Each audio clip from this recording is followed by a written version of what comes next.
behalf of the Jericho School District, in recognition of your many accomplishments, we induct you into the Jericho Hall of Fame.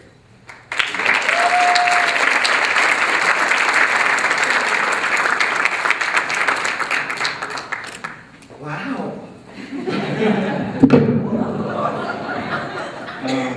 I'm taller than everyone else. Okay. So we're going to get to this part in a minute, but first, in addition to enjoying all of the other speeches, I've been sitting here for an hour and a half trying to figure out if my kindergarten teacher is sitting in the audience, and she is. Mrs. Jericho.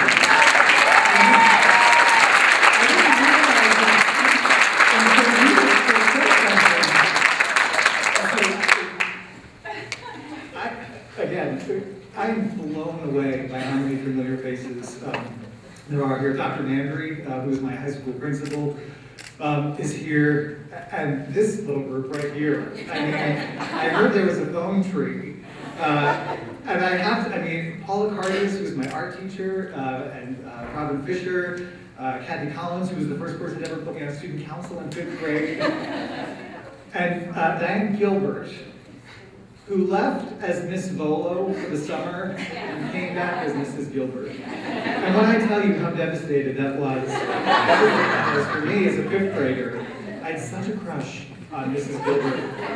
It clearly would not have worked out for us.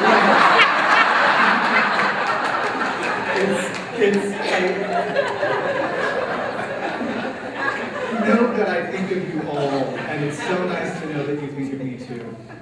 You two we're going to get to in a minute. Kendra, thank you so much. Congratulations to everybody here. It really is an honor to be here, inducted with so many other people. As they mentioned, 25 years ago, I was on the committee for the first induction. So to be the guy with the giant photo, when it doesn't seem like so long ago, I was the guy next to the guy with the giant photo. When I got the invitation to the event, I noticed the school logo was on it. And that's a logo I helped create when I was a student here. So to see an invitation to an event with a logo that I helped create for an event that was going to honor me, it's like the stars are just aligning. So we're going to get through this together. It might get a little emotional here. So, all right. A few weeks back, I was talking to my husband about coming here. I was telling him it was going to be a student ambassador, and they would assign me to somebody. And I said, I wonder who they're going to choose. And he said, well, they'll probably put you with someone with who you have a lot in common. So when Kendra called and turned out to be a teenage girl who loves musical theater, I thought, we're off to a good start, right? No matter how many times I have moved and no matter how long it's been since I've lived full-time in New York, it will always be my home. I tell people the downside to being from New York is that no matter where you go in the world, there is nothing else like it. There's nothing like that feeling I get when I fly into LaGuardia and see the skyline for the first time. There's nothing like being around people who know how to use words like cold cuts and delicatessen. We don't have those in Texas. There is nothing like knowing that some of the very best meals you will ever have in your life start with free pickles and coleslaw. And even though I am a 40-year-old man, there is nothing like the sound of my mother's voice saying, "What, you're not hungry? You're sick. Have a nosh." We are not Jewish, we are Italian. And nowhere are those two things more closely related than on Long Island. So Kendra called me a few weeks ago. We had a really good conversation, and we got to know each other a bit. And after the small talk, she said, okay, I have a few questions for you. And I thought to myself, all right, I've got a few gold statues at home that suggest I'm a pretty good Q&A guy. Ask me anything. I'm an open book. And she started with, so, tell me, what was high school like for you? You've been to high school, right? There are two answers to this question. There is the answer that I have dusted off and cleaned up over the years. High school, a lot of days, was awesome. I was class president, right? It was wonderful, it was exploratory, it was nurturing. Our biggest problem was trying to figure out how to make the smoking section for students less attractive to students. It was filled with friends that I'm friends with to this day, familiar faces that I see in the audience. Heather Solomon and I met in kindergarten. 35 years later, we're still friends. These are people who are my family, even though geographical distance, keeps us from each other quite a bit. Then there were the other days where high school was lonely and isolating and terrible. Days when it seemed it would have been easier to walk through the halls dodging bullets instead of insults. I was a gay kid growing up in the early 90s and nobody was talking about it, especially me. I was trying to figure out who I was, and the more I discovered, the more I wished it wasn't true, and the more I wanted to hide. I was not a very good hider, apparently. When Mrs. Rankin called me last year and told me she wanted to nominate me for the Hall of Fame, we reminisced about my time at Jericho, and she said, "Stephen, I remember you so clearly." That's nice, Phil Rankin. You were so confident. You made no bones about going around telling everybody you wanted to follow in your mother's footsteps, that you wanted to be the first male Rockette. No wonder I was picked on, right? Apparently the proverbial closet at the time had kind of a swinging door depending on who I was talking to. But what really that is a sign of the relationship that I had with my teachers at Jericho. You know, we never talked about that word, but there was this unwritten understanding that somehow I was different, and different was going to be okay. The fact of the matter is, I was not a great student. I would regularly get comments like, "Stephen needs to apply himself more." I mean, who had time, right? There were homecoming floats to build, and plays to put on, walks to the cider mill to take, and gym class to avoid. I mean, I was a busy guy. The gym teacher would say things like, "We're going out back and throw the ball," and I would think, "At what?" And while we are on the topic, and I say this with the utmost respect, federal word isn't great, right? Taping everything. It's Jericho. We all go to summer camp. Was I the only one who found it completely unnecessary to swim during the course of the school day? What was that all about? So I wasn't the best student. What I was instead was a creative student. You would say things like, "Read The Great Gatsby and prepare a visual presentation which demonstrates your comprehension of the text." What I would hear is, "Don't read the book, wait till the last minute, and put together an elaborate diorama that discussed architectural trends of the 1920s. I still have not read that book. I'm sorry, it's on my list of things to do. I did see the movie, though. That's the same thing, right? Some days my teachers at Jericho let it be the same thing. Some days I desperately needed it to be the same thing. There was a lot going on in my mind, and you treated me with compassion and as much understanding as you could possibly have. And here is what that looked like. As early as 6th grade, it looked like my gym teacher, Mr. Fatel, always making me team captain after seeing I would always get picked last.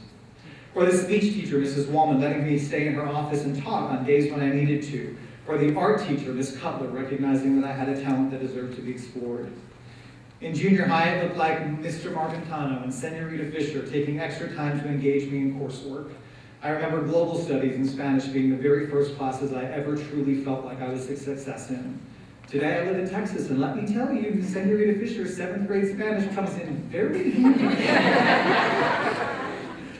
Oddly enough, Mrs. Spielberg's math class. I am an awful math student, but for some reason, I was good at it the way she taught it. And in high school, compassion meant setting me up to be as successful as I possibly could be. During our call, Kendra said, "Oh, I see you were the director and producer of the senior class musical." She said, "We don't have a senior class musical anymore." I said, "We didn't have a senior class musical when I was in school." And I don't know that there's been one since. But I wanted to put on a play, and you let me. Some days you let me work alone. I remember taking Mrs. Wiedenbaum's Chef's Lab class, and I was in a group with a bunch of other guys who I was petrified of, and they poured cake mix into a pan that they had already added a cup of flour to. Her and I laughed because what the instructions actually said were to flour the pan. The cup of flour was for the actual cake. And as far as I was concerned, what 16-year-old boy doesn't know how to flour a cake pan, right? Needless to say, I worked alone for the rest of the semester. And that was okay.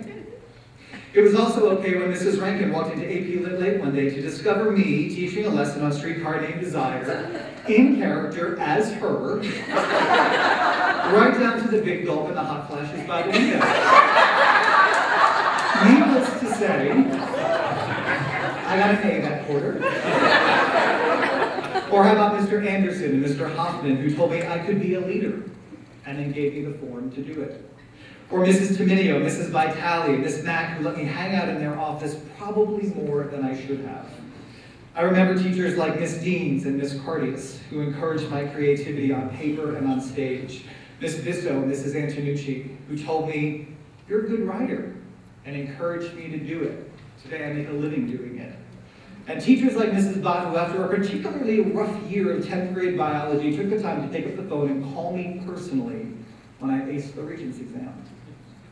What happened here at Jericho prepared me for the greatest lesson I've ever learned in my life. Give yourself permission to discover who you truly are. And if you are lucky enough to find that person, do your best to honor them every single day. It's something that I try to do every day now, and it's not always easy. Luckily, I found a career that combines my love for creativity and service, and if we're being honest, my love for TV. I sent out 97 resume tapes before I got that first job, and I got one job offer in Jeff City, Missouri.